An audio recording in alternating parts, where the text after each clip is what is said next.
I'd arrived in England on the 15th of November from Hong Kong and spent a couple of days with Nate, Amy, Ben and Bella in London. Up very early on the 18th of November to take a cruise on P&O to the Canary Islands in the Atlantic. So off to Gatwick Airport to get the 10:50 flight. First things first, I need to wake up. Having the Starbucks all set to fly to the Canary Islands, Tenerife. My name is Paul. I make travel films and share my adventures and my images with people who love travel. And this, my latest adventure, is a quick look at this cluster of islands off the west coast of Africa that grace the Atlantic and have a significant history, where Spanish galleons made their final stops, and from whence Cristoforo Colombo, Il Grande Italiano, embarked upon his conquest of the world. They are part of what is called Macaronesia, derived from the Greek words meaning islands of the fortunate, and not Macronesia. There's no such physical location. The cruise will take us to 4 destinations: Tenerife, Madeira, Lanzarote, and Gran Canaria, and promises to be an interesting odyssey, sailing into history and intrigue.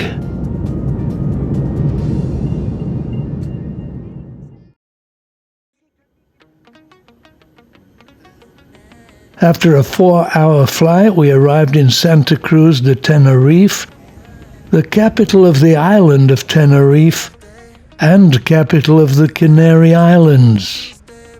Population around 200,000, the second largest city in the Canary Islands. Weather forecast good, warm and sunny, and as we drove from the airport to the ship, I noticed the desert-like geography, cactus growing everywhere, and the deep blue ocean. The nearest land east of here is the Sahara Desert. The Canaries are 100 kilometers, 62 miles, west of Morocco. During the Age of Sail, the islands were the main stopover for Spanish galleons on their way to the Americas, which sailed with the trade winds. So our first glimpse of Tenerife is on the ride from the airport to the port.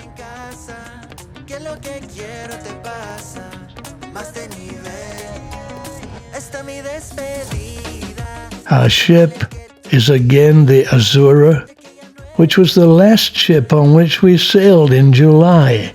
But now, as you can see, they're getting ready for Christmas. When we arrived at the cabin, we were pleasantly surprised to see we'd been upgraded to a junior suite, complete with sitting area and balcony.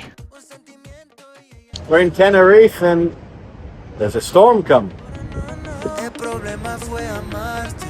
Get ready for a wonderful week with us in the Canaries. This is gonna be good.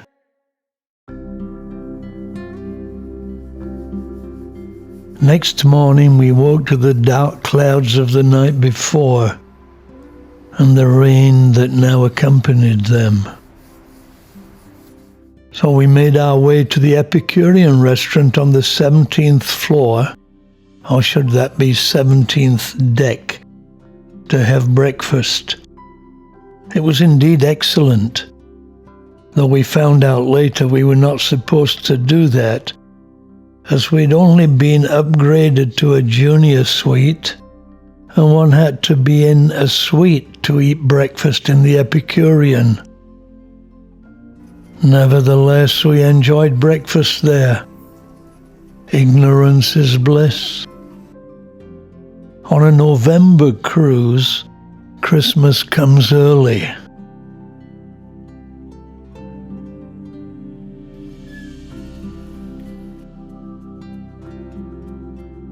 It was still drizzling when we left the ship. We took the walkway into Tenerife. It's usually a beautiful sunny island, but at this time of the year we often have rain here. It's about a 10-minute walk into the town centre.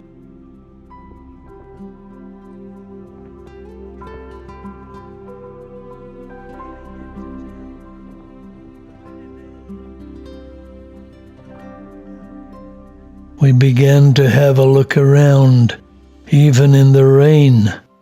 Nate, suitably attired for the occasion. The good news, we started exploring. The bad news, it's raining. New places are always interesting. You may wonder where you've heard the name Tenerife before. Unfortunately, it's the location of the worst air disaster in history, when in 1977, two Boeing 747 passenger jets collided on the runway of the airport we just arrived at, and 330 people died. So we explore in the rain the Fountain of Isabel, established in 1843 as the main water supply, and still here. The rain was disappointing, but after all, it's mid-November. It was in no way disappointing at this point, as arriving in a place we've never been before is fun, even in the rain. People deciding to get a drink underneath the umbrellas, making the best of the situation, and I'm sure everyone enjoying themselves, at least keeping dry and enjoying a chat.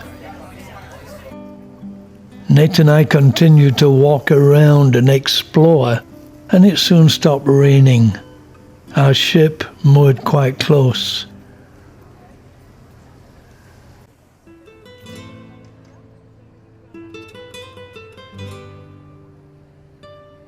The Plaza de España, a pretty location, right on the seafront, a focal point, a scenic pond.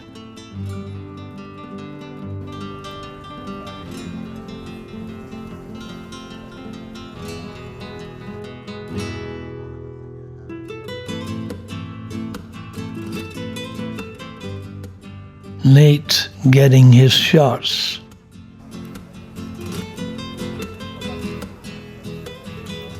We're in Santa Cruz, Tenerife. It stopped raining, the sun's out, and we're gonna go look for exciting things to do. One thing I've noticed though, the locals are quite cheeky.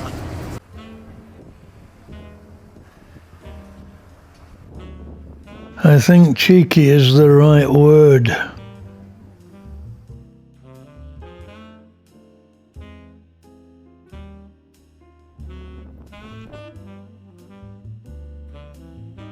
Santa Cruz, the Holy Cross. They were having a display of comic illustrations, and Tintin was featured.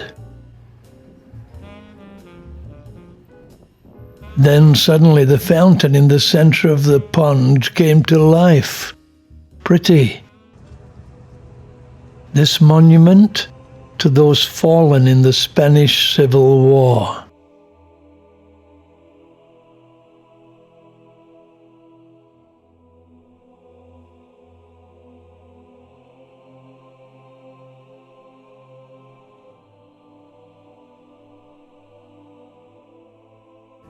The sculpture here entitled, "I'm doing fine in spite of my confused thoughts." I think it's probably a self-portrait. It certainly looks like the work of a confused artist.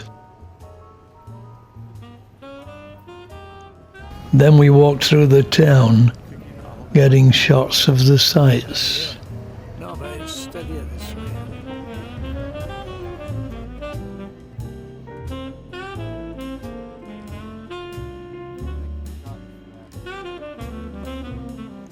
Some fascinating things here, though I have to say, the place is more suited to a sunny day than a rainy one. I was impressed by the wide, tree-lined pedestrian streets.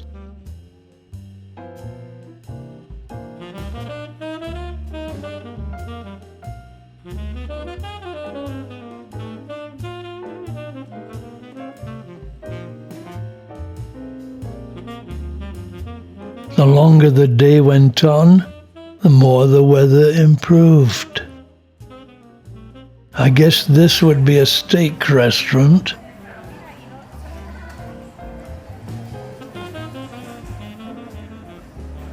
It's a great place to walk and observe, even in the rain.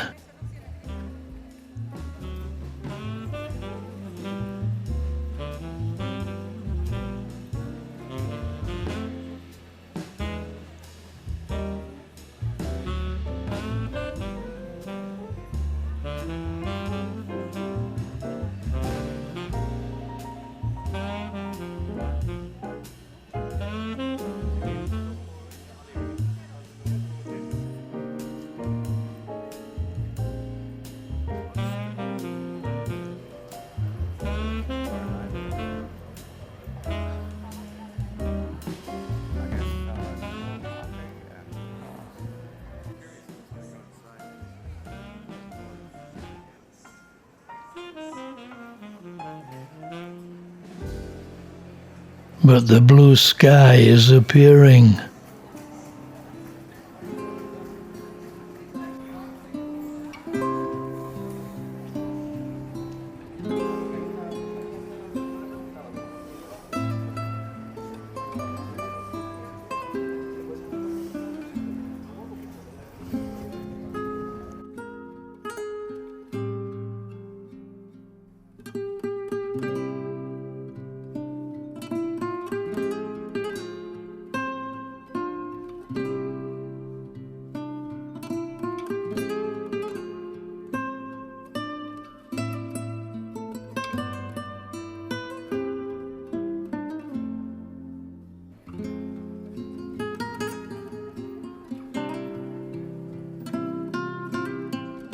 At this point, we were looking for a good coffee shop.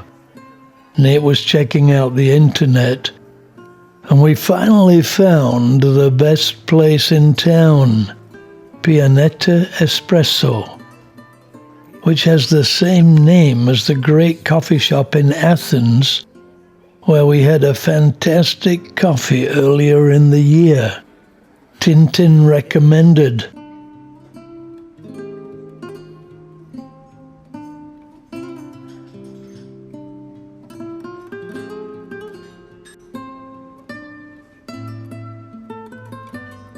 So we got a seat, ordered a coffee, and we both enjoyed espresso with cream in a great setting.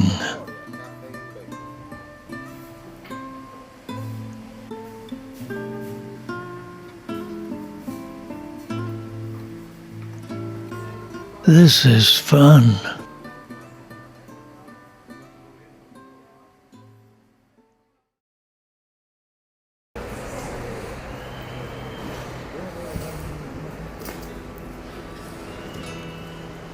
After a coffee, we decided simply to walk around and enjoy Tenerife. It does remind me of some Mediterranean islands, even though it's in the Atlantic Ocean. It's quite warm even in November. Al fresco cafes abound, and there is certainly a laid-back feel to the city.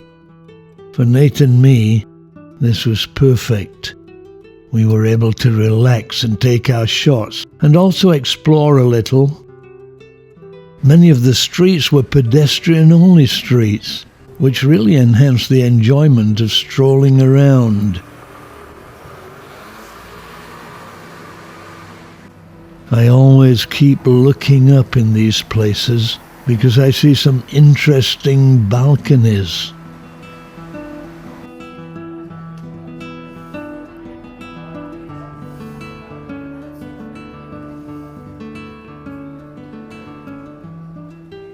Mr. Miyagi was here.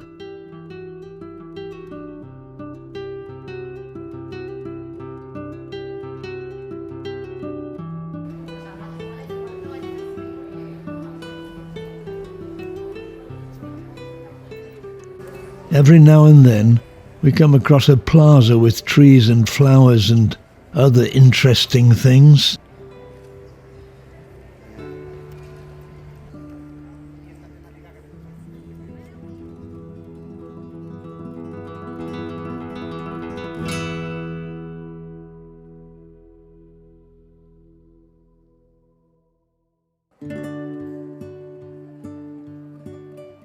It's great to have Nate along.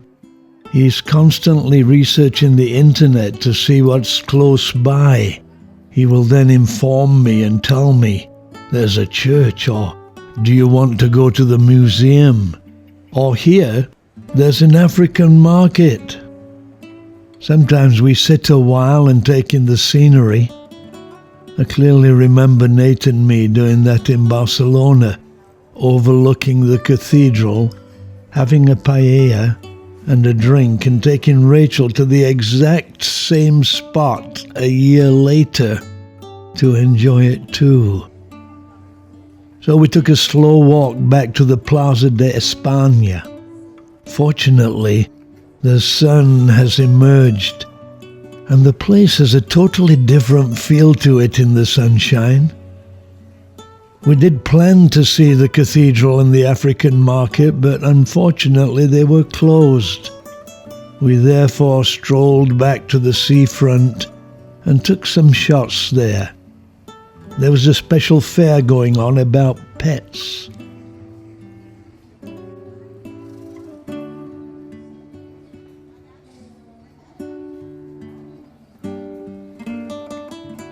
Clearly the rider of this horse was too heavy for him.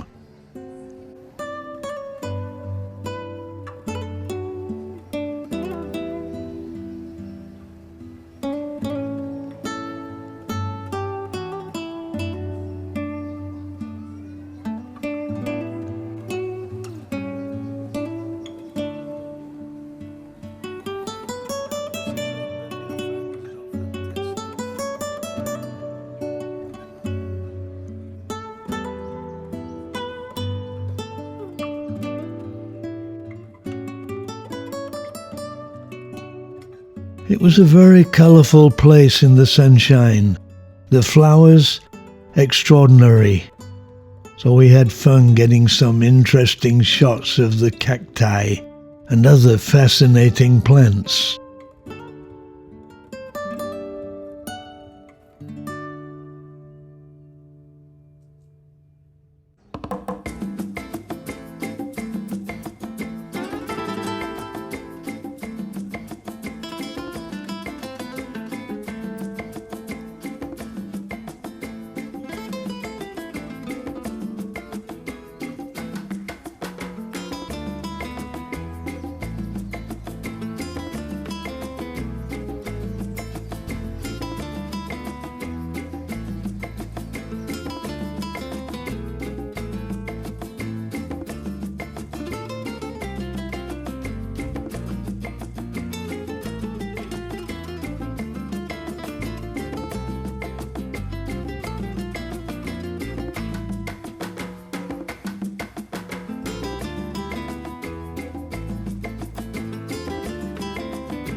The seafront has many attractions for children. Nate FaceTimed the twins and was wishing they were here with us. He was getting some pictures to send them.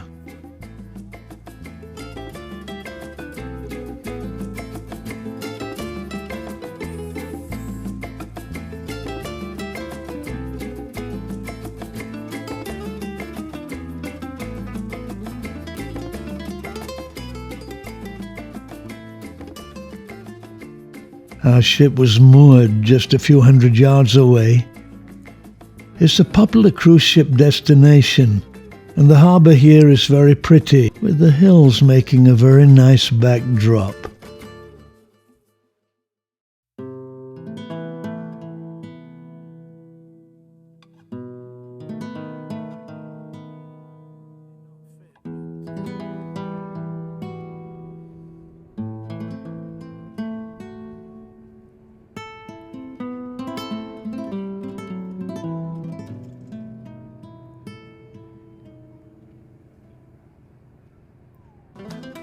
The walk back along the seafront was particularly enjoyable. We've certainly enjoyed our day here. Time to reflect. Tomorrow is a day at sea, so we'll be able to relax a little. The day after that, we shall be in Madeira, a Portuguese island, and a destination I've always wanted to visit. What's next? A delightful dinner in the Epicurean restaurant. Now that's special.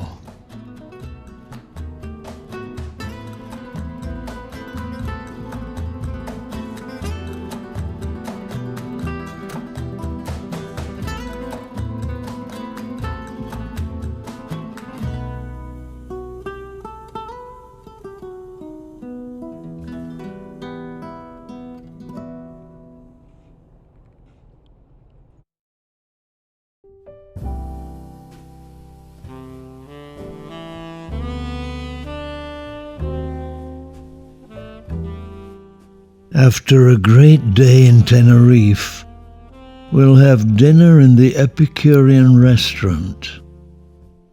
I have to say that my two favorite cruise ship restaurants are actually on P&O. The Epicurean is my favorite, and the Beach House restaurant my second favorite. We'll eat there tomorrow. Beetroot rolls to start, with a choice of Marmite butter or unsalted butter. Very nice. Iberico ham with olives and manchego cheese.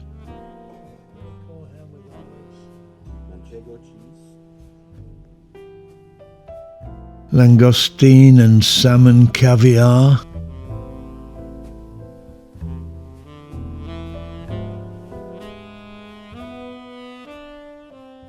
And a cucumber juice drink.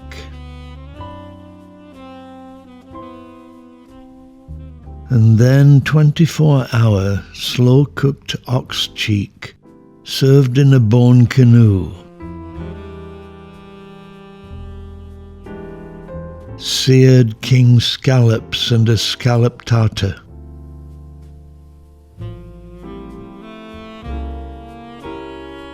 Main course, Nate had a 14-ounce ribeye steak, tomatoes, thick-cut chips, portobello mushrooms, and onion rings with a Madeira béarnaise sauce, and broccoli, spinach, carrots, green beans, asparagus, and new potatoes. I had a T-bone pork chop with crackling and apple sauce.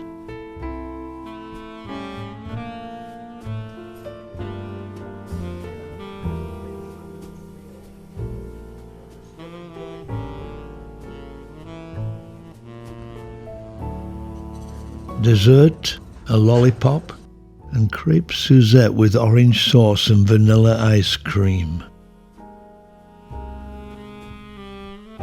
Delectable. Specialty restaurants charge extra. This was £28 extra, worth every penny. And believe it or not, we did it again.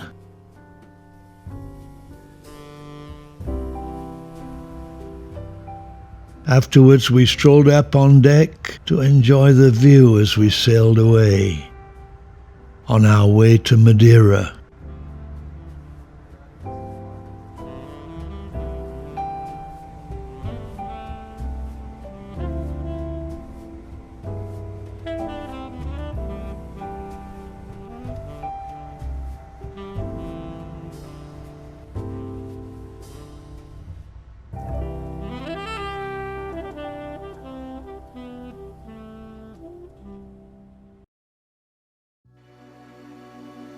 8 o'clock in the morning in the Atlantic Ocean.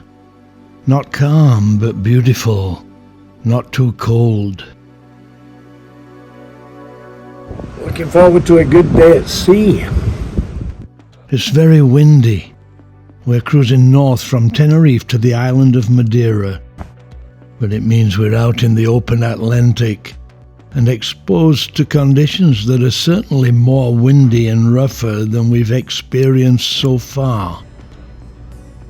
The day at sea means we can explore the ship a little. The Christmas decorations already up. We can also enjoy life on the ocean wave. Interesting. It's not long before the sun breaks through and both the sky and the ocean become a beautiful blue.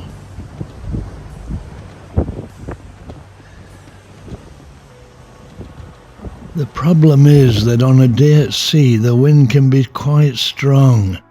The swimming pool indicating the ship is rolling a little. Now that looks fun, but they won't allow us to swim.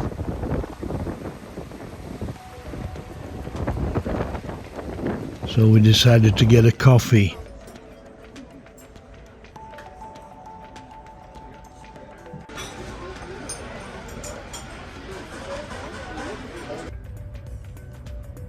After that, we retired to our cabin to enjoy another cup of coffee, a chat, and watch the world go by, imagining that any minute we would encounter a pirate ship and Blackbeard would wave to me.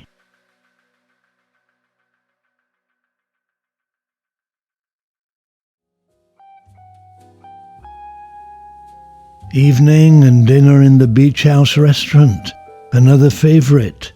Such delectable dishes as fisherman's hanging kebab, Mexican fajita sizzlers, Caribbean seafood basket. Decisions.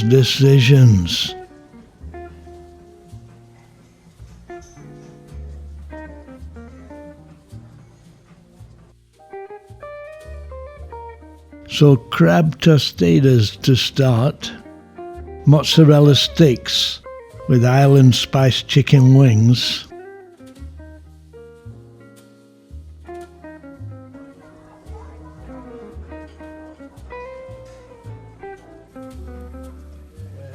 the main course, a 10-ounce filet mignon, which we cooked ourselves on the hot lava stone with a couple of prawns.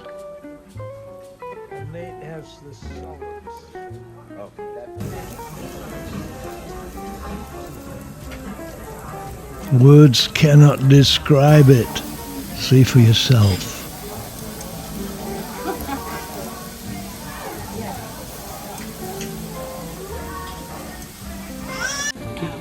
Keep doing it. Now that's the way I like my steak.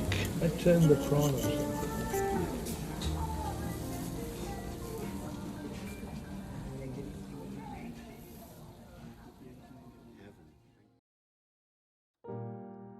Next morning we woke up in Funchal, Madeira, the sun still not up, and the spirit of discovery is slowly backing into the dock.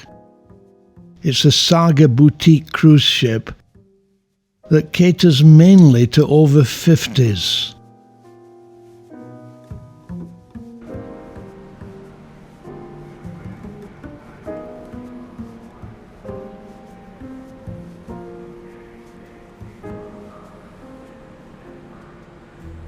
Actually, this is one of those surreal moments when we stand on the balcony at 7 in the morning before the sun has come up and watch a cruise ship slowly ease back into its docking place. So we go up on deck. The idea is to shoot the sunrise, and it certainly looks like we will get a good one this morning. As you can imagine, I love to travel, to be able to see new places, experience new cultures, meet people, and also create. So when I travel, it's like I have a blank canvas on which to paint with my camera. A story for posterity. It started when I was in college in Wales, and I led a team to Italy to help students in Tuscany build a student retreat centre on the coast in Castiglione della Passaia. My first trip abroad, the nostalgic memory of catching a train in Cardiff and travelling across the Channel into France to Paris, and after a few hours in Paris, taking another train into Italy to Milan, and then to Genoa, and down the coast to Castiglione. Swimming in the Med every day, and taking 2 unforgettable trips to Florence and Rome. And finally, the train back. Rome, Paris, London and Cardiff in one day, and I was forever immunized against complacency. The sight of a ship on the ocean still excites me. For us here, another place to explore.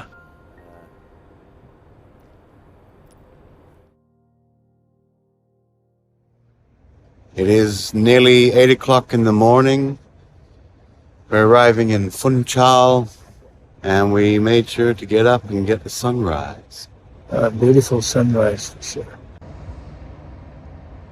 A very pleasant morning. The light was excellent, and we took our time to get some good shots.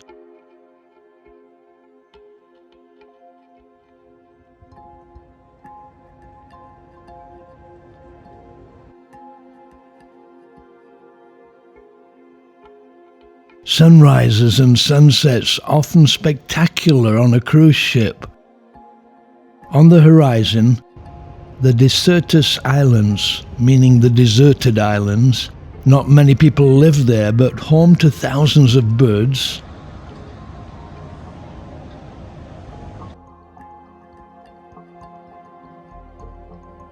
Nate set up his iPhone on my tripod, and I'm using the FX30 to capture the moment.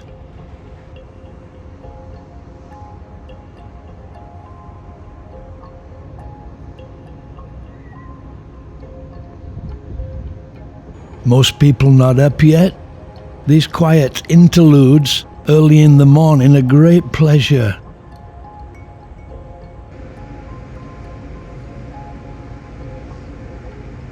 We clear today.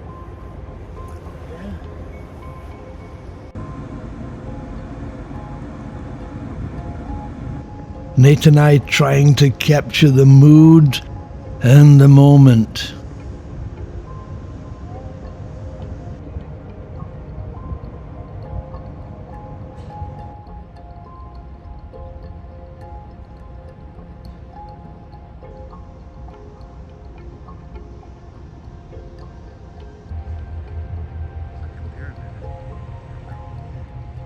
We're in Funchal. Arrived a couple of hours ago, watched the sunrise in Madeira, and about to explore this amazing island. After breakfast, we prepared to explore Madeira. Many interesting things were happening in the bay. Tourist vessels, both modern and ancient.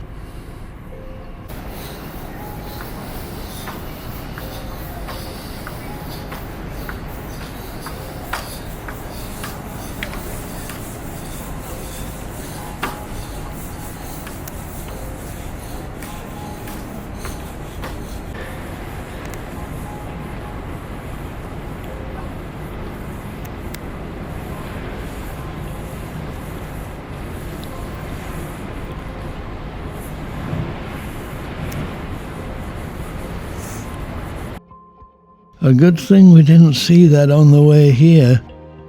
When my imagination was in full swing, I would have thought it was a pirate ship.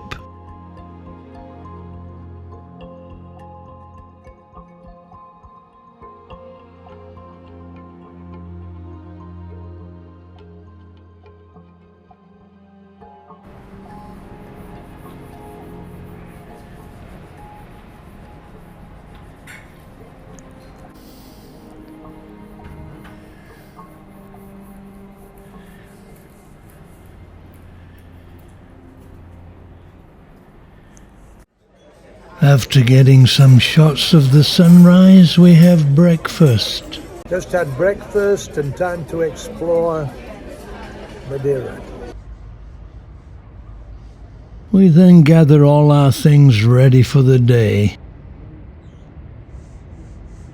Make sure the cameras are all charged up. So we disembark.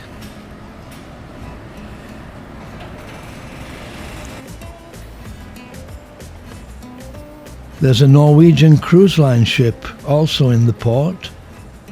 That makes 3. It will be a busy day here.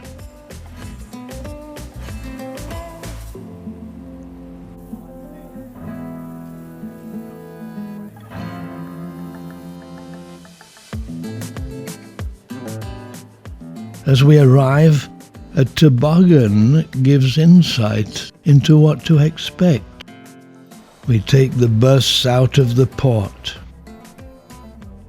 If you're a football fan, you've probably heard of Cristiano Ronaldo, regarded as one of the best players ever.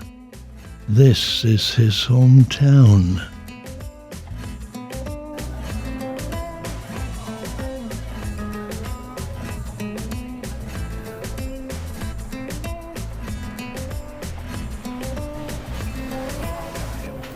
The €4 shuttle bus dropped us in the centre of Funchal, and we strolled around, a very pleasant place.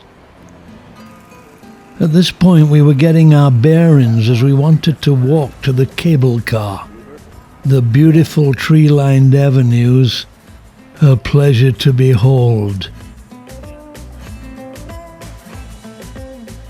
Our ship, right in the heart of the city, al fresco cafes abound. The blue tiles immediately reminding us our times in Porto and Lisbon. Special. And a fantastic food van, right next to the impressive statue of Portuguese navigator João Gonçalves Zaco, who in 1418 discovered Madeira, and which marks the centre of the city. At this point, both Nate and I remarking about the very Portuguese feel of the place, like being transported to mainland Portugal. A very pleasant city, and we really enjoyed strolling around.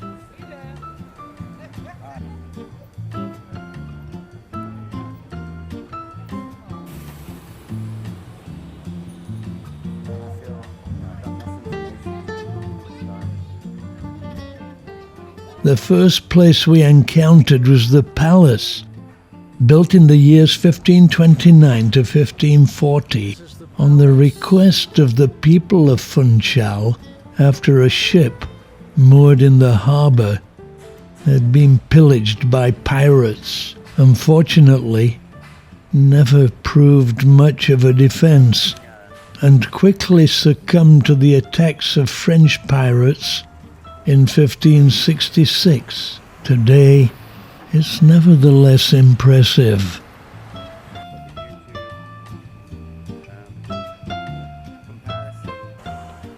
So we took a walk along the seafront, lined with palm trees, flowers and lawns.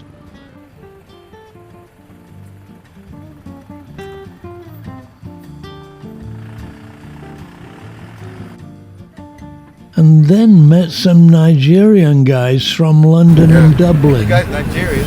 Yeah, but we're from London. Me too. And this man's from Dublin. London Nigerians. Yeah. London, Nigeria. Nigerians play good football. Yeah, but those unfortunately, days. And had a good chat with them. Fun guys. The national flower of Madeira, the bird of paradise. Madeira is known as the island of flowers. I have to say it was a very enjoyable stroll on a very pleasant day.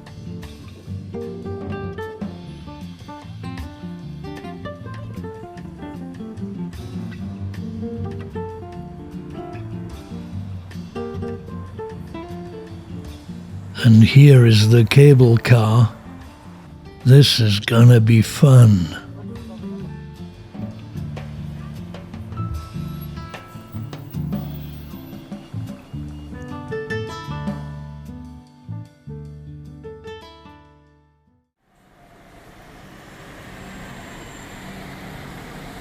Our next stop is the cable car. I always enjoy cable car rides as I get very interesting shots. Seeing the Portuguese name reminded me, exactly 50 years ago, of riding the Teleferico in Bogota, Colombia, up the Monserrate. A trip that included Panama, Quito in Ecuador, Lima and Cusco in Peru, around Lake Titicaca to La Paz in Bolivia, and even Machu Picchu. Wow, memories. The difference being that the one in Bogota held about 35 people. It's very popular, and we arrived to long queues. It cost us €10 each one way. We are soon ascending the hill, taking our shots. The length of the cable car line is 3,718 meters, and it ascends to Monte at 560 meters, the ride taking 15 minutes. Great views. The cableway has over 39 cabins with 8 seats each.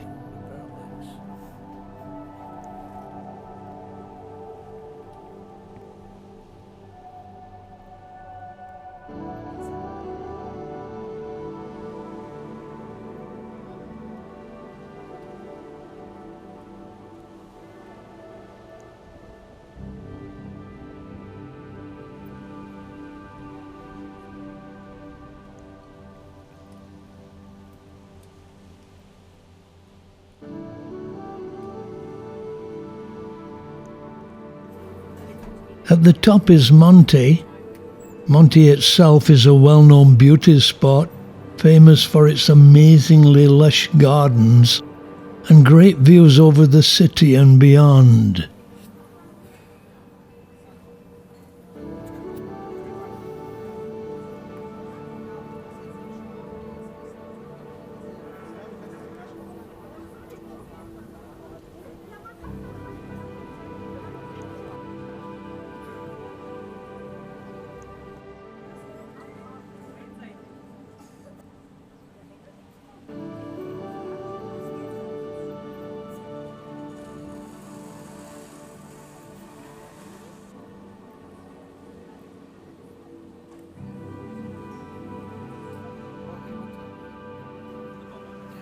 What?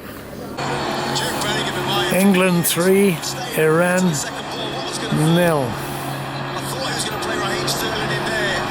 Harry Kane didn't even need to lift his head once. Why? Boom. Next to coffee in the cafe and enjoy the view.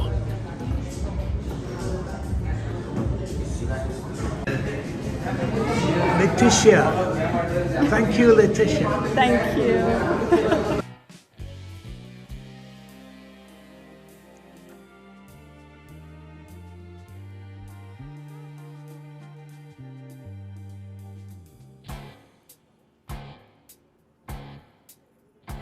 With 3 cruise ships in town, the wait for the toboggan ride was 1 hour.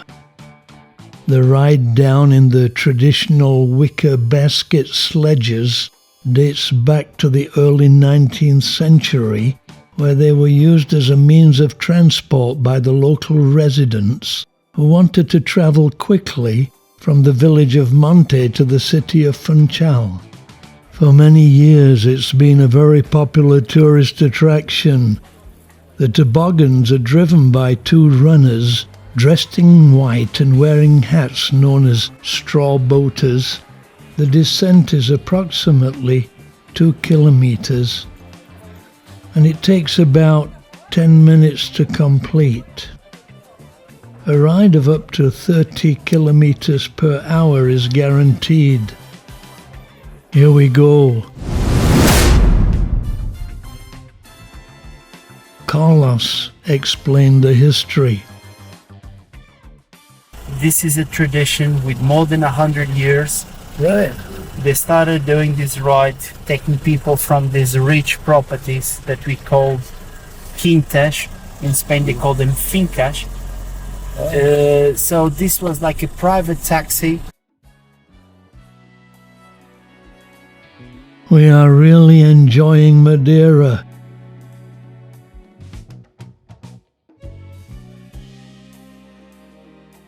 Next, we'll take a trip around the island with Carlos.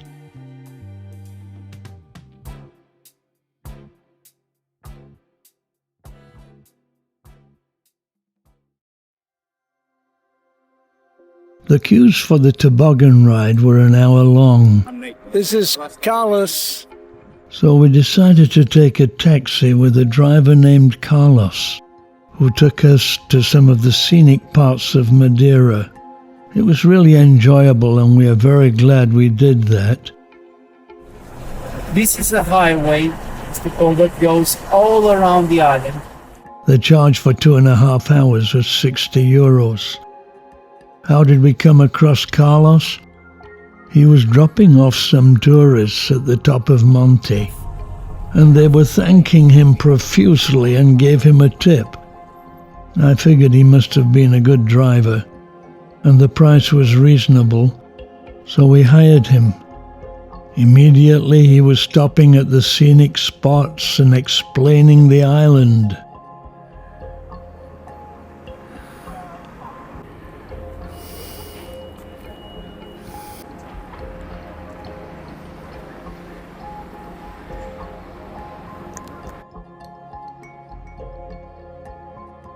The first stop was the statue of Christ the King, from where we got some really good shots, including some shots of the statue.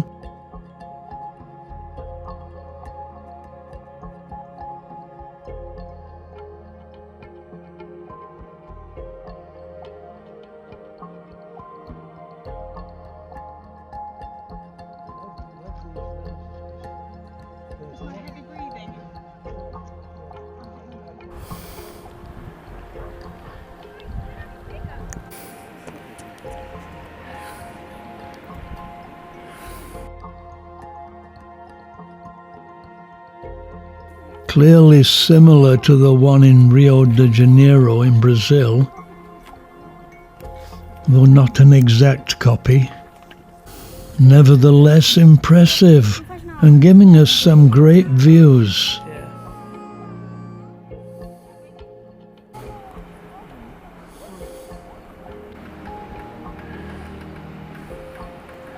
There were some beautiful homes here.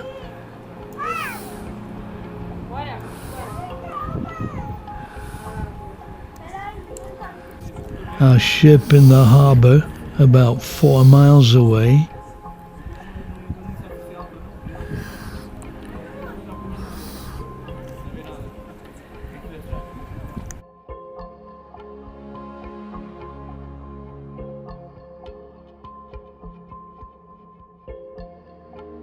Aloe growing wild here.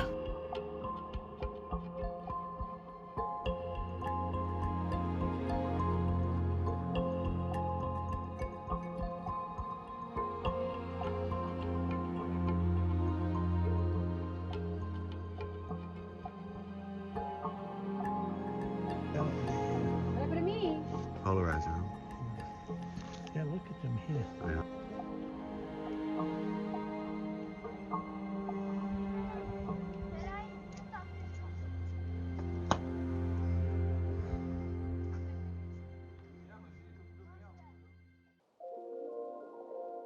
Apart from the statue, the big attraction here is the cable car.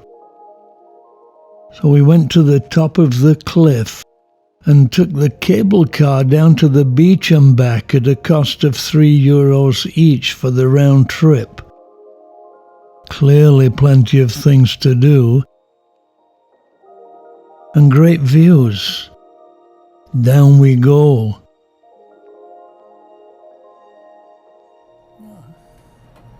It was a very enjoyable ride. There was an option to walk down, a kind of switchback path. But I love cable cars, and we got great shots.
At the bottom was a rocky beach.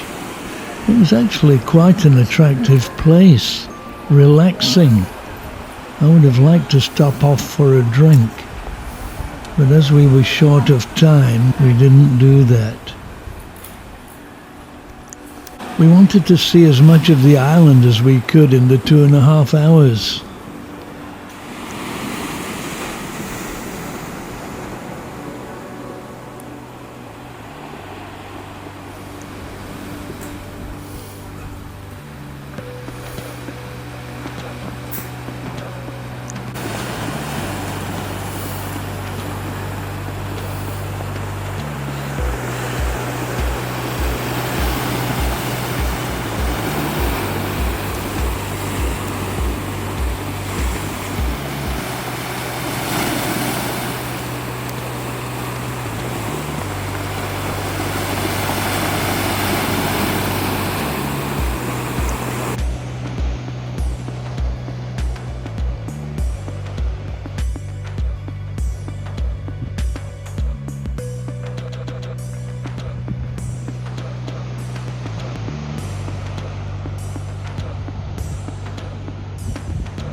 After shooting a few shots, we climbed back on the cable car and left paradise behind.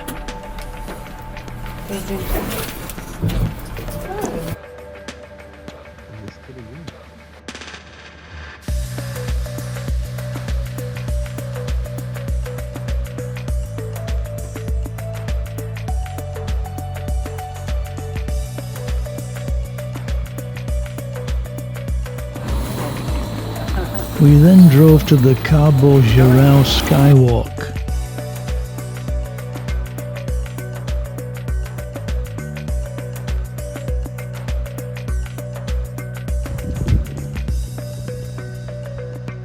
(580 meters above sea level).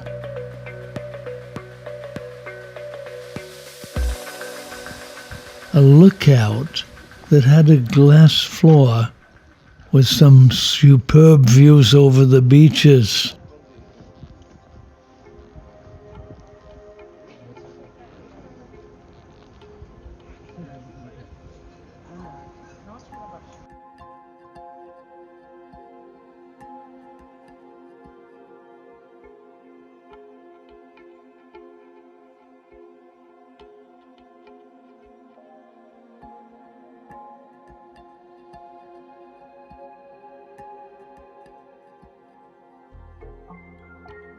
The sun was just setting.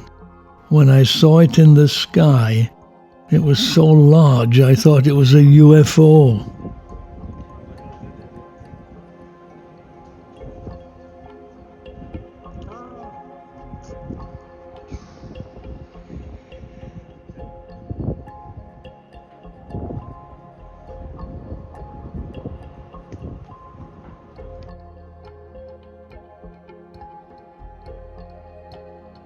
A special place from which to watch the sunset. Perfect light for video. It has a reinforced glass floor. It's not the place for acrophobians. I don't have that problem. I'm from Hong Kong. If we are lower than 500 feet from the ground, we complain about the noise of the traffic. When I draw the curtains in my bedroom in the morning, standing next to the floor-to-ceiling window, there's a 400-foot drop outside. No problem. Though we do suffer from metathesiophobia and constantly look up, especially on a windy day.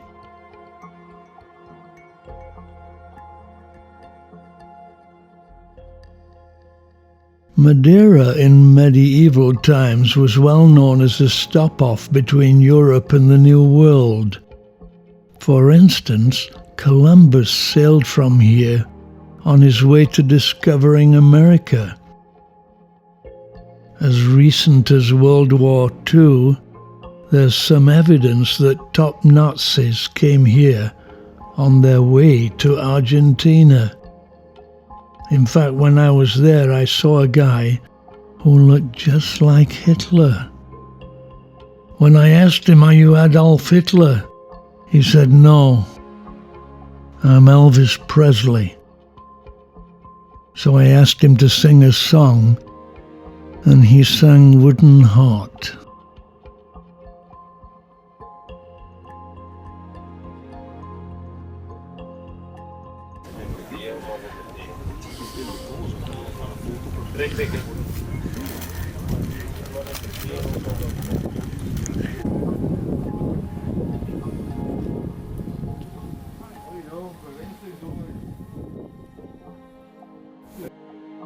Carlos then took us through the town and back to the ship. I have to say he was superb, very friendly, and an excellent host who really made the day enjoyable for us. We were really pleased to have met him. The thing that really impressed about Carlos is that he stopped at scenic points and explained everything on the way.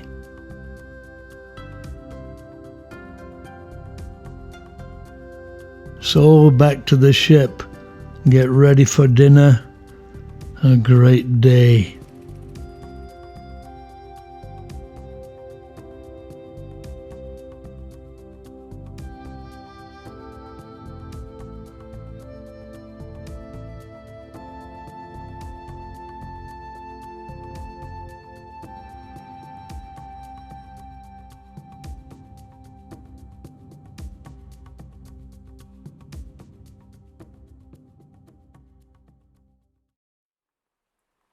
Easy day today.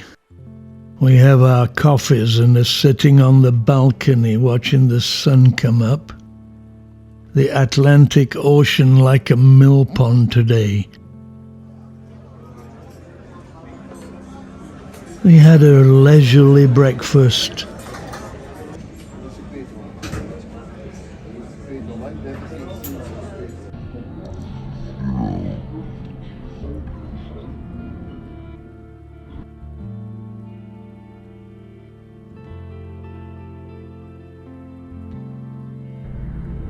And then a stroll around the ship.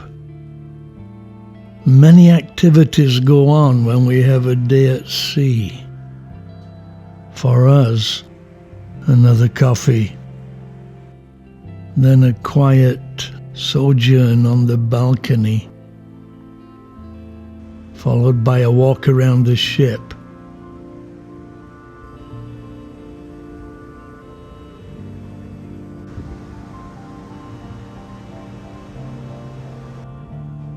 At this time of the year, decked out for Christmas, deck the decks with boughs of holly.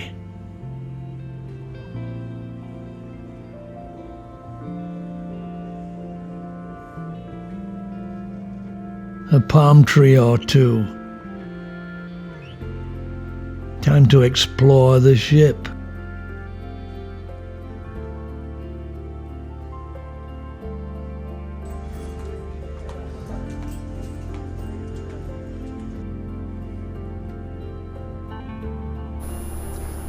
And watch the sun go down.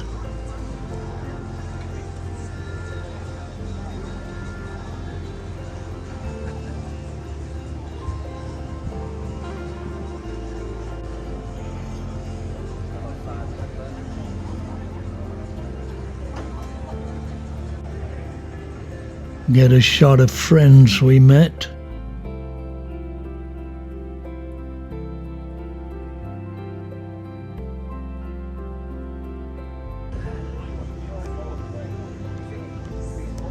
It's moody as well.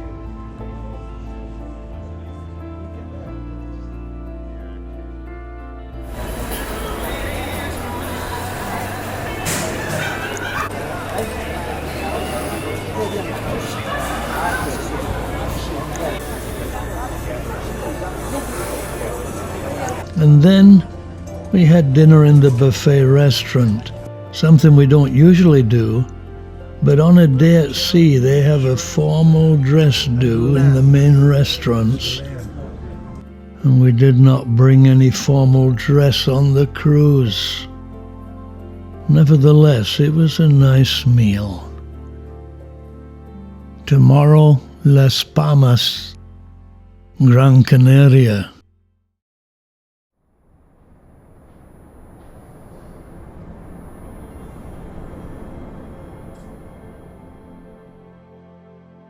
We've just arrived in Las Palmas in Gran Canaria, the largest city of the Canary Islands, and actually the 9th largest city in Spain. It's now 8:02 a.m. and another beautiful morning. The view from the balcony promising great expectations.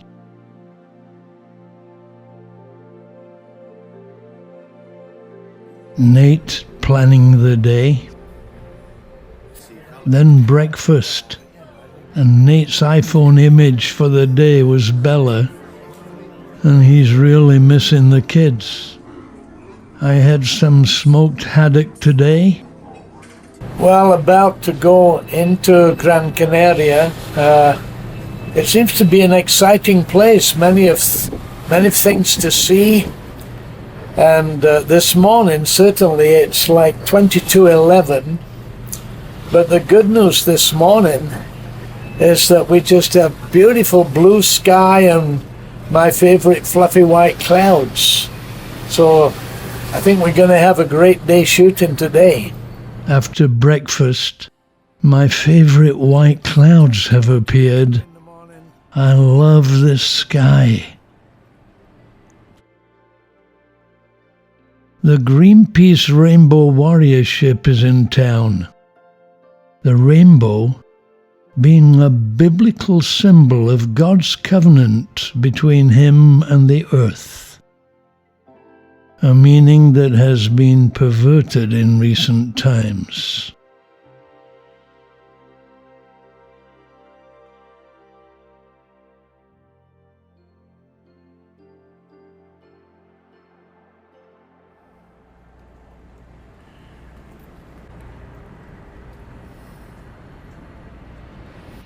We then hired a taxi. The driver was Oscar. 80 euros for the day, and he was excellent.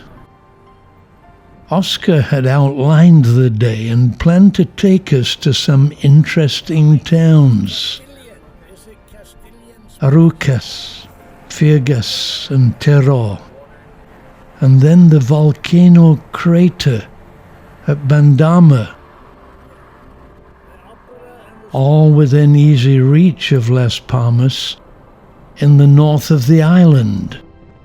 Indeed, the weather was superb, and the amazing day brought back memories of my 2 years living in St. Elizabeth in Jamaica.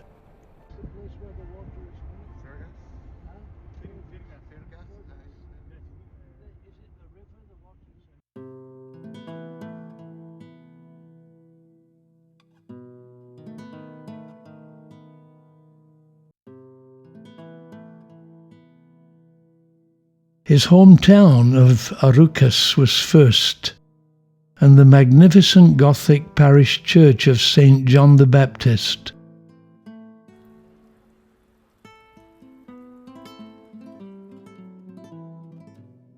As we arrived, it was striking 12 noon.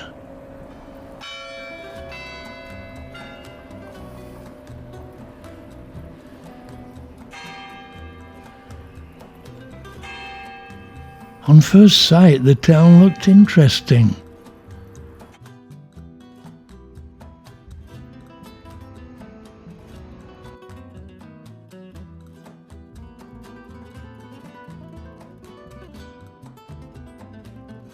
Oscar recommended we see the church first, so we walked up to the church hoping to see the interior, but unfortunately it was closed.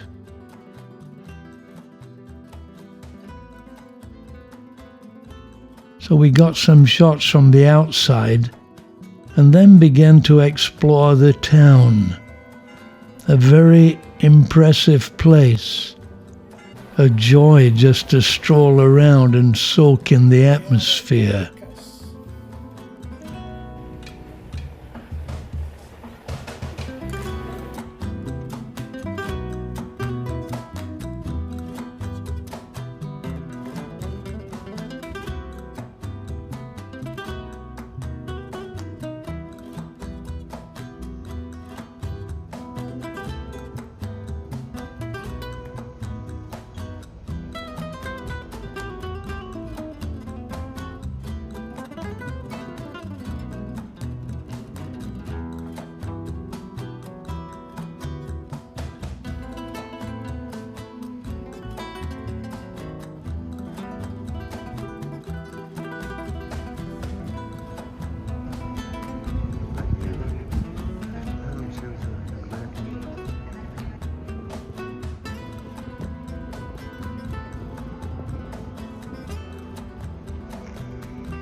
Hey Dad, what are we doing today?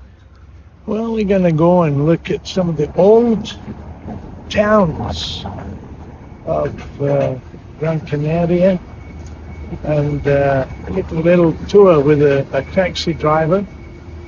And I think it's going to be a very interesting day. We were disappointed not to be able to see the interior of the church. If it was anything like the exterior, it would have been well worth seeing.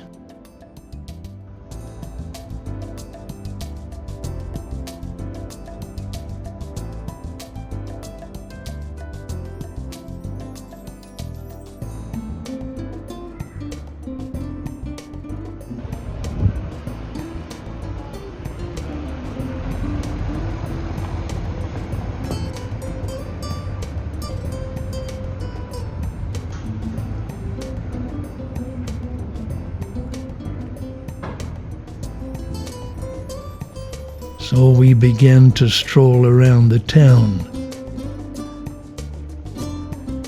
See any boats?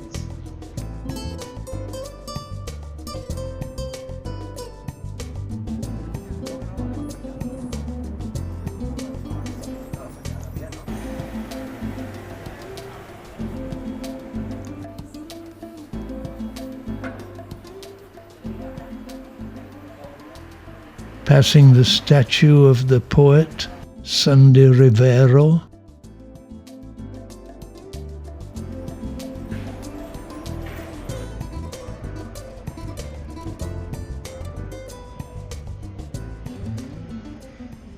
We then visited the House of Culture, an old stone house showing facets of life in old Arucas.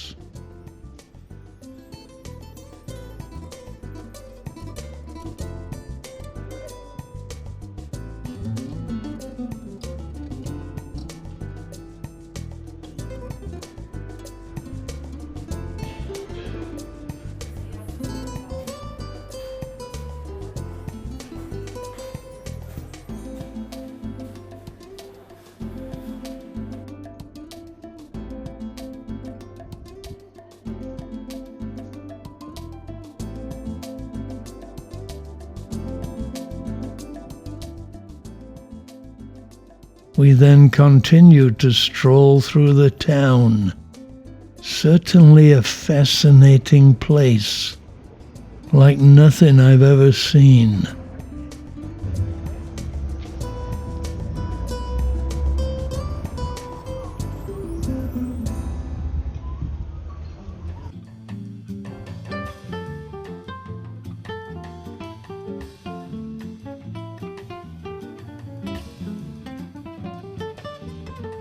One extraordinary thing was a basket of books placed on a bench for people to read.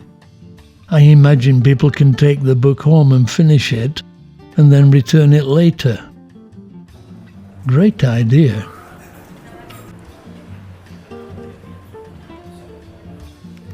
When we finished our walk, Oscar was waiting for us to continue the tour.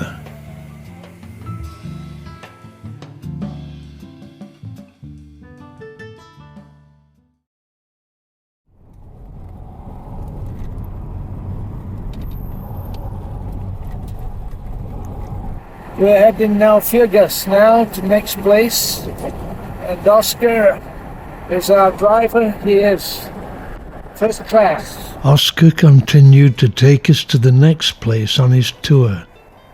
It has a population of 7,628 and was founded in 1488 and is situated in the mountains 13 kilometers to the west of Las Palmas.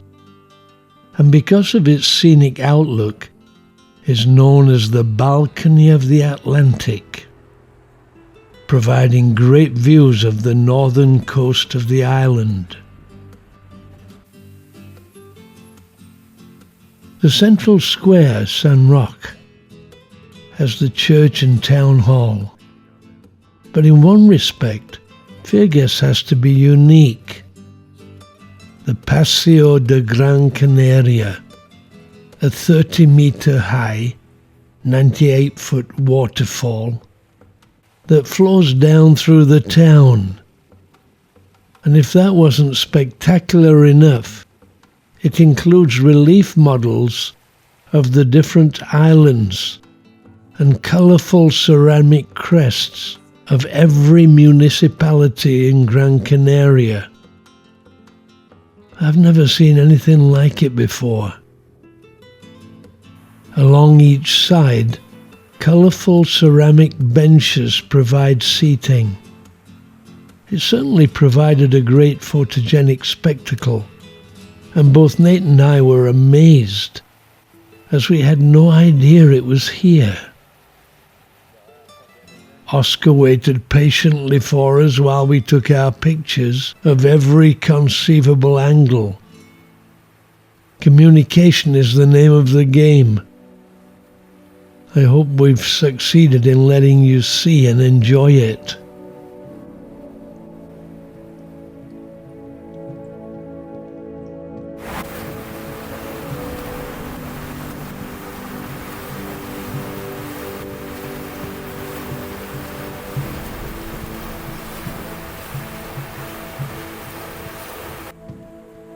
One of the great attractions of it is that it literally runs down one of the main streets. Visitors can take a seat and enjoy it.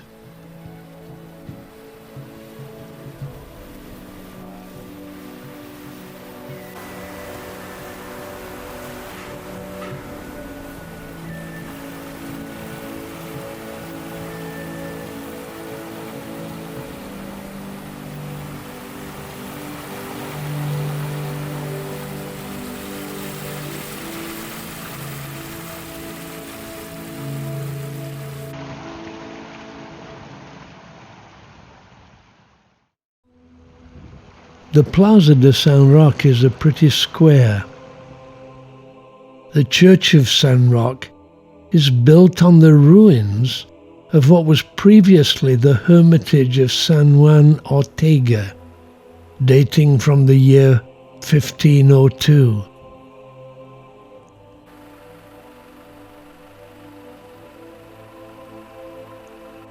It was restored in 2004 and reopened in 2008.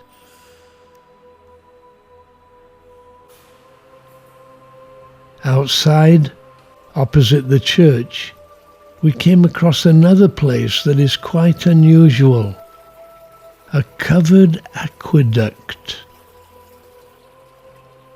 The village is even known by the nickname Via del Agua, or Water Village. And some historians claim the name of the village comes from the old term infrigad, meaning underground spring.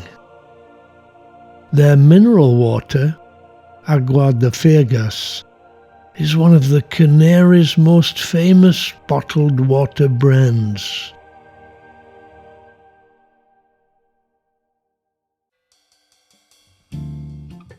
The final town of the tour was the town of Teror,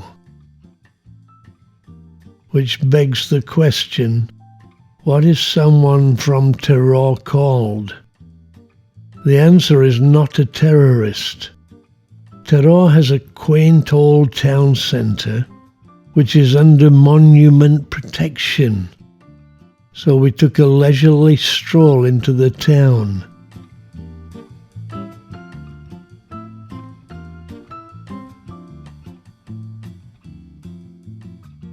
Some interesting shops.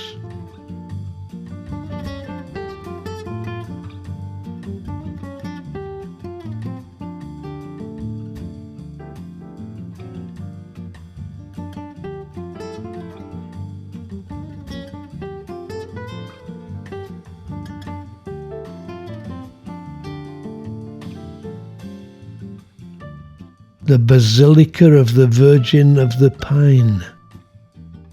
After shepherds witnessed an apparition of the Virgin Mary nearby on the 8th of September 1481, Teror became an important pilgrimage destination and as a result was very prosperous.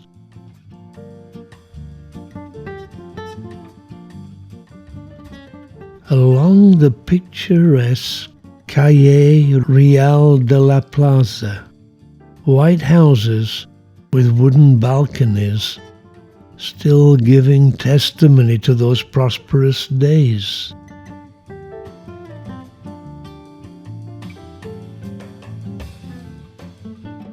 And the square, a delightful place to sit a while and have a drink and enjoy the view.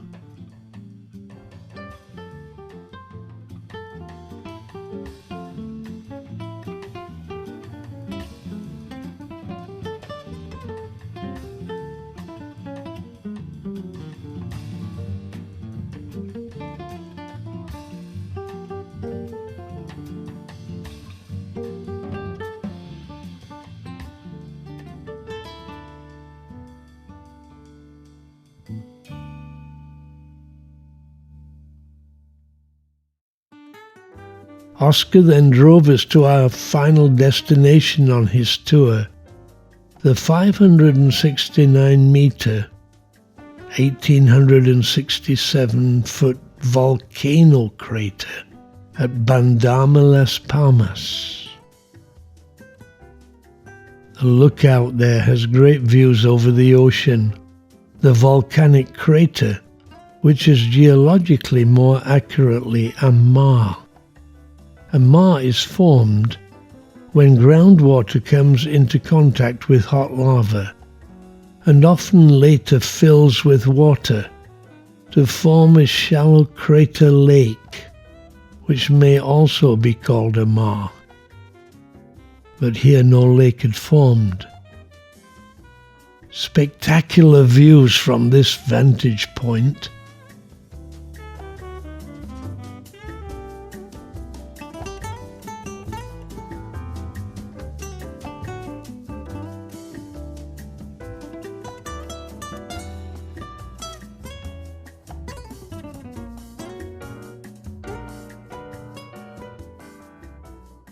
Thank you, Oscar. So we continued back, having had a first-class tour. We then headed back to Las Palmas, the 3-location tour being one of the highlights of our trip.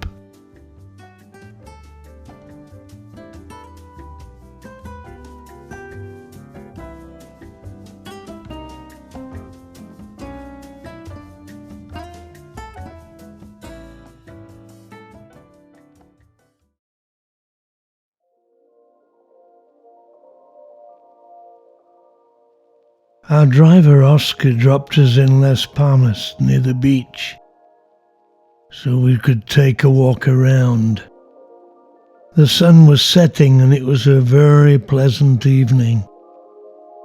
It is a popular tourist destination for people from Europe, and especially for people who just want to have a relaxing holiday by the sea and take it easy in the evenings. For Nate and I, it was a contrast to what we'd been doing all day, and as such was a very pleasant interlude in this Spanish city in the Atlantic Ocean.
As usual, Nate FaceTiming with the kids at home, letting them see where we are.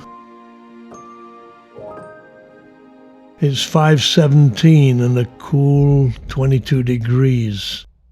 A great time to have an alfresco snack and drink as evening falls.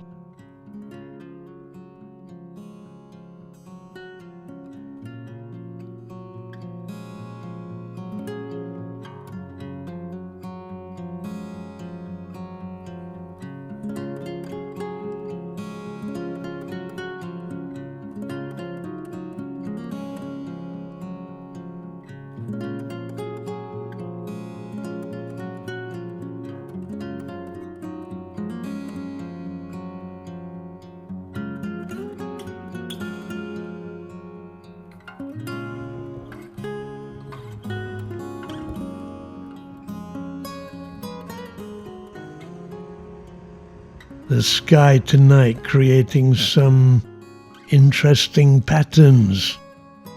So we slowly walked back to the ship as the golden hour descended. We got some colourful shots.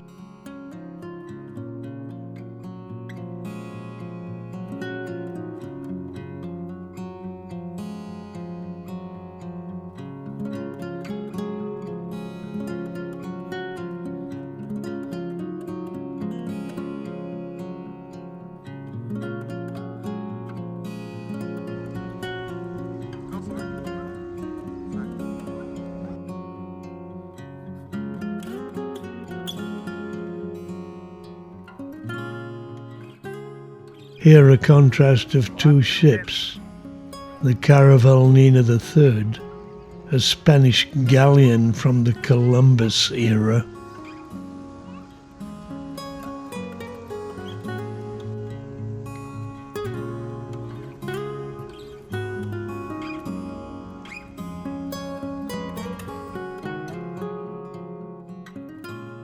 It blows the mind how they managed to sail halfway around the world in it.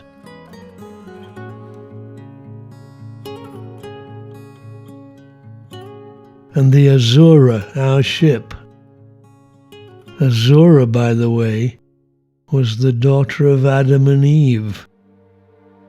She married Seth, her brother.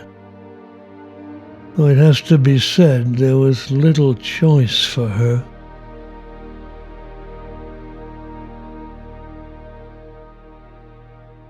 In an hour's time, Nate and I will sit in the Epicurean restaurant at the back of the ship and have dinner as we sail away.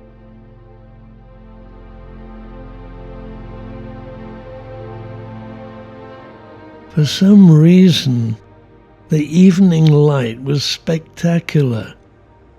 It was the golden hour, but the colours and the contrast were great.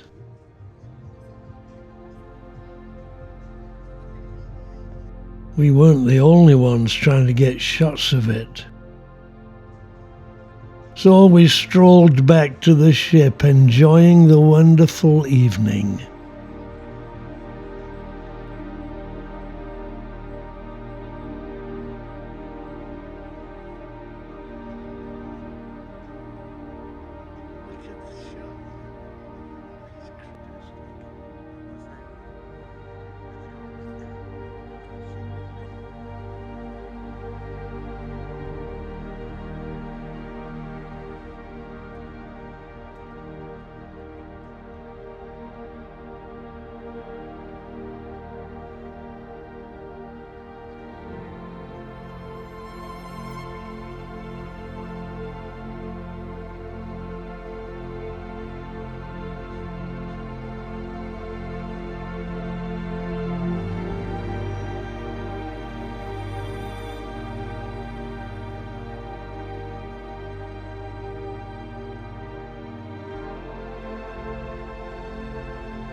We're about to sail away, and tonight we've booked the Epicurean restaurant, so we'll enjoy the sail away, sitting right at the back of the ship, with a spectacular view.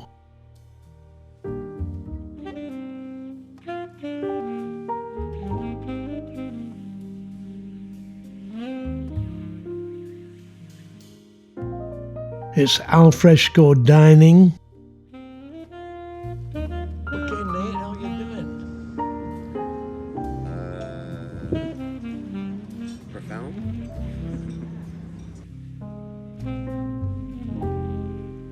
We've sat outside to get a good view.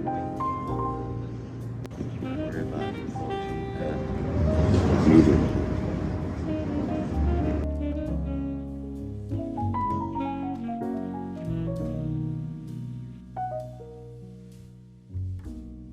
Fresh orange juice, tasty bread rolls, scallops to start,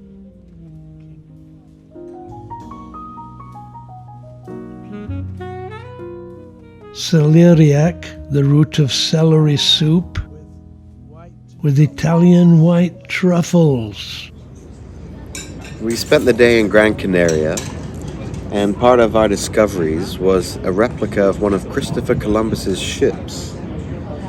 So we looked into it, and apparently his own crew sabotaged his fleet, and he had to stop off here and spend some time fixing it. So then I thought,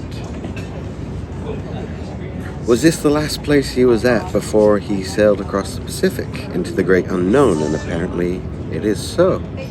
So tonight we'll be sailing away in about an hour with the same view that Columbus had all those years ago when he didn't know where he was going to go.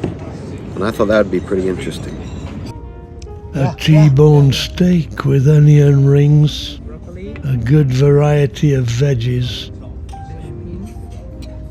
Very good. I don't know.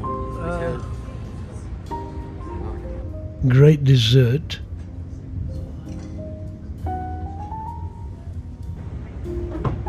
And we begin to sail away as Las Palmas fades into the distance. I have to say this is one of the most enjoyable times of the cruise. So enjoy it with us.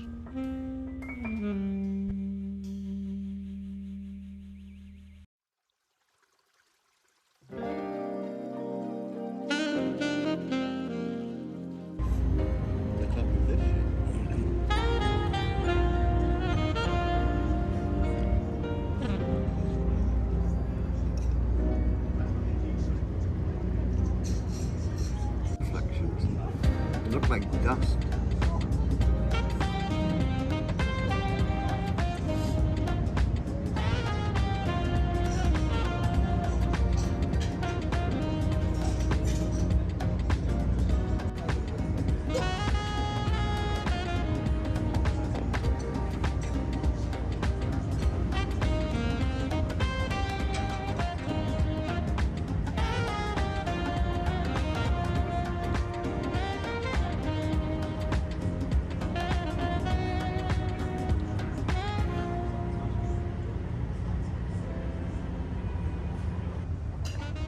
Tomorrow we will explore Lanzarote.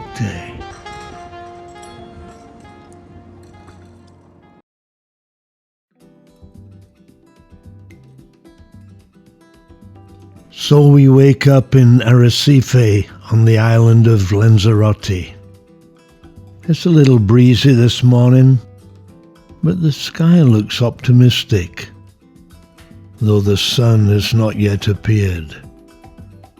The cruise terminal is adjacent to the marina, so as we walk into town we have some nice views.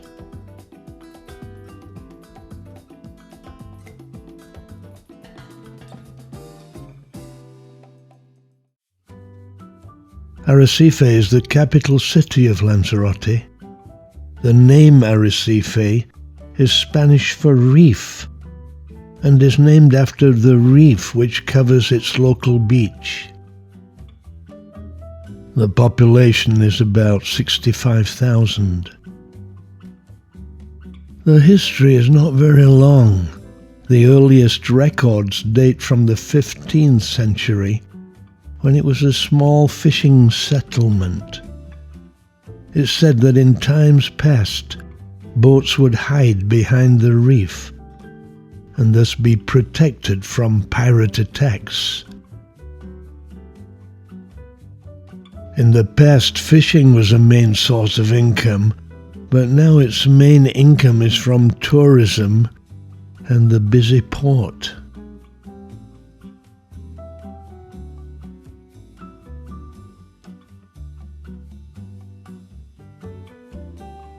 So Nate and I enjoyed the walk into town and got some shots of the marina.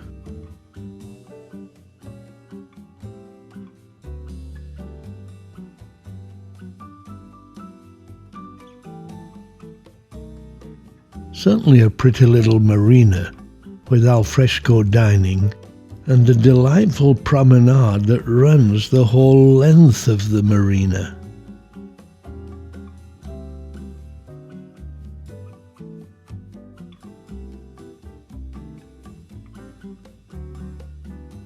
Both Nate and I were impressed and thoroughly enjoyed our stroll, as did many others.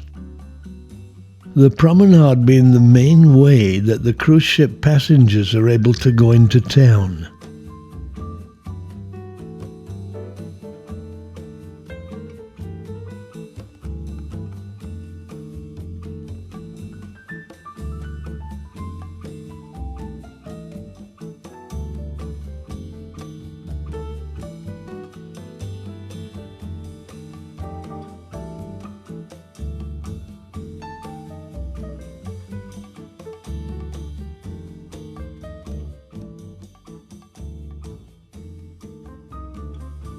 I noticed some interesting alleyways that led into the town.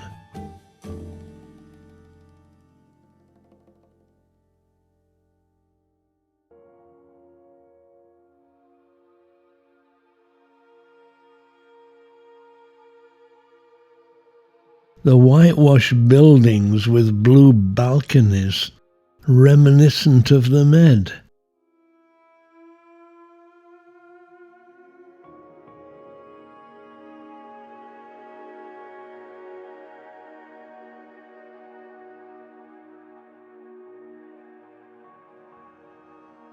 A great place to sit and admire it all.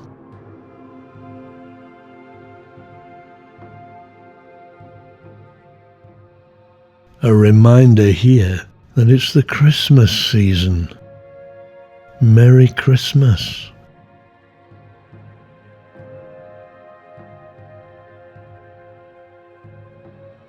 We then came across a Bryce's whale skeleton, an 11-meter, 8,000-kilo whale that got stranded here in 1995.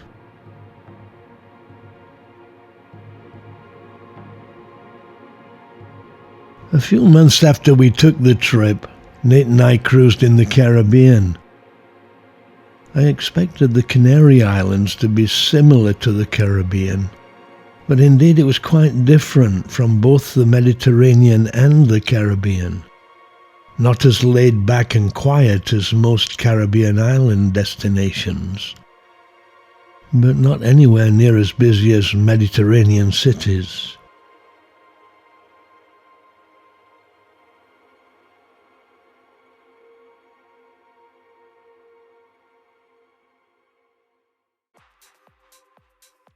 We walked past the marina and then walked through the town and came to the bay.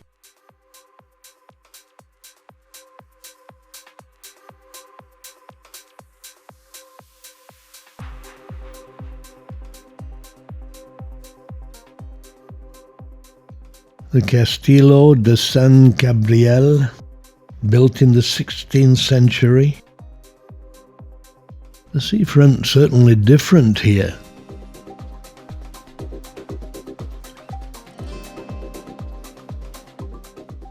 The castle was built in this strategic place to protect from pirate attacks.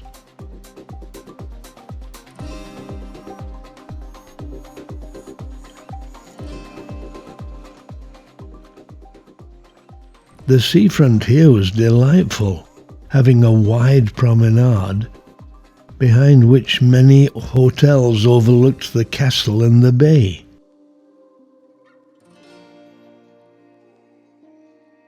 There was even a bandstand here.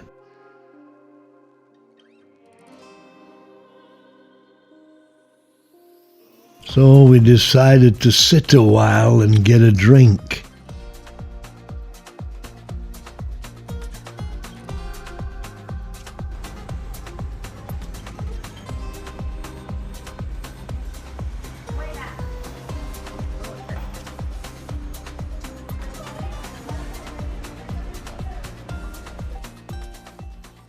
After which we continued our exploration and filming.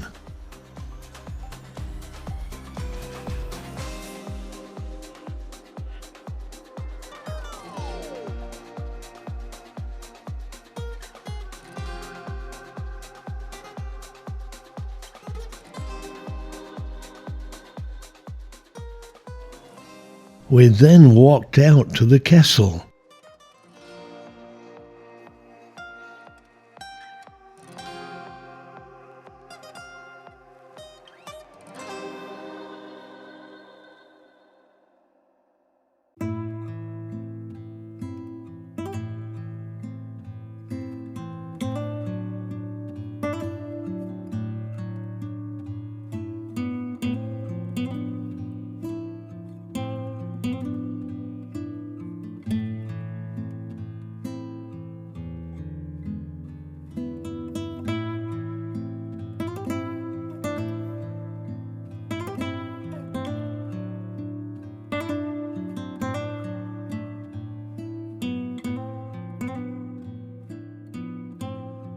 It was a very enjoyable time as we strolled out to the castle and enjoyed the nice views.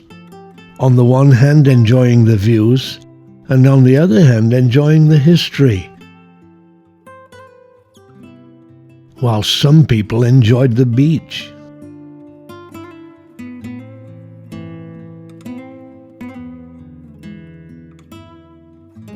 And a group of school children had fun.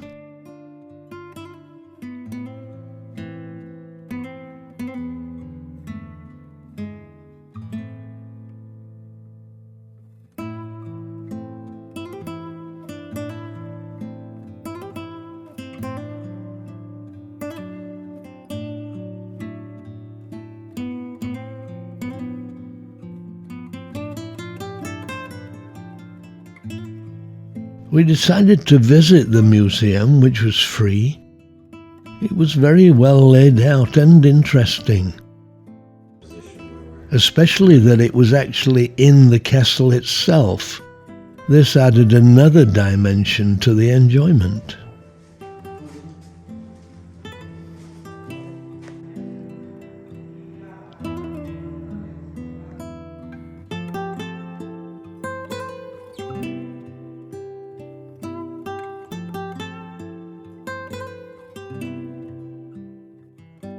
Some great views from the top of the castle.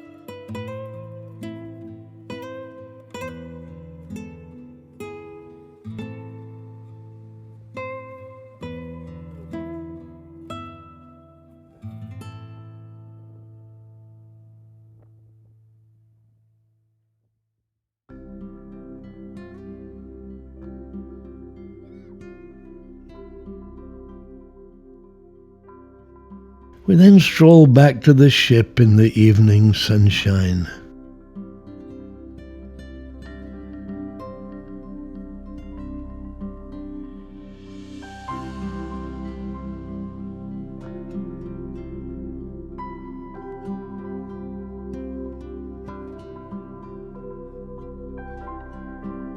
Okay, Nate, good trip. It was wonderful. The sun came out, we got too hot, and managed to get some good pictures. Now we're back to the ship, ready for our final night.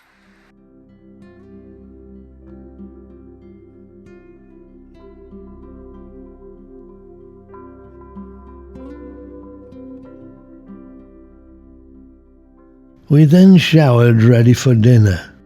Tonight at the Beach House, an excellent restaurant where we ate several times. The P&O ships have some great restaurants. Nate checking his shots.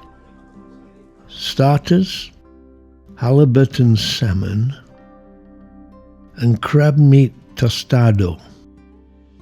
Sweet potato skins with mozzarella.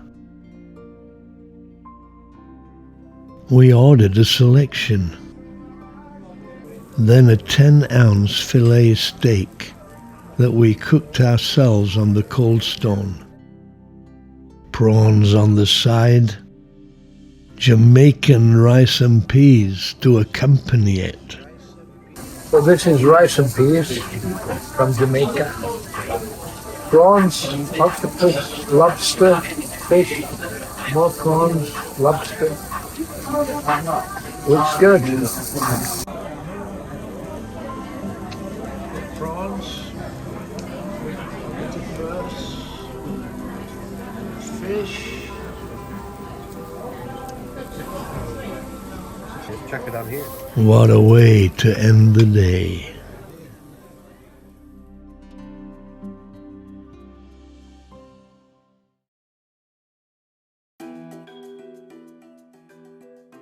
Full circle.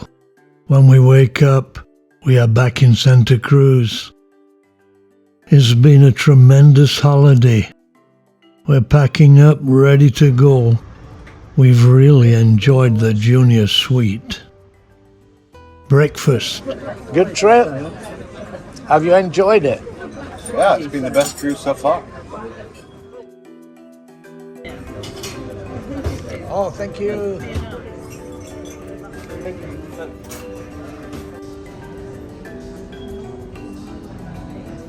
Let's go up to the top deck. 15. Last view from the ship as we await the bus to take us to the airport. As we leave, I'm amazed at all the places we've seen during the last week. A great variety.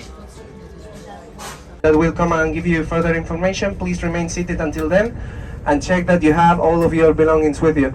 That's it. We hope you have enjoyed our holidays here, and we hope to see you again soon and that you have a nice flight.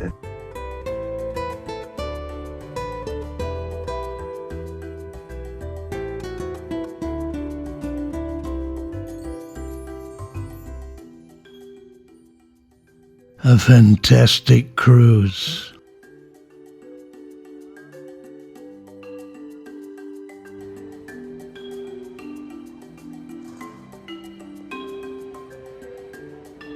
False memory on the phone.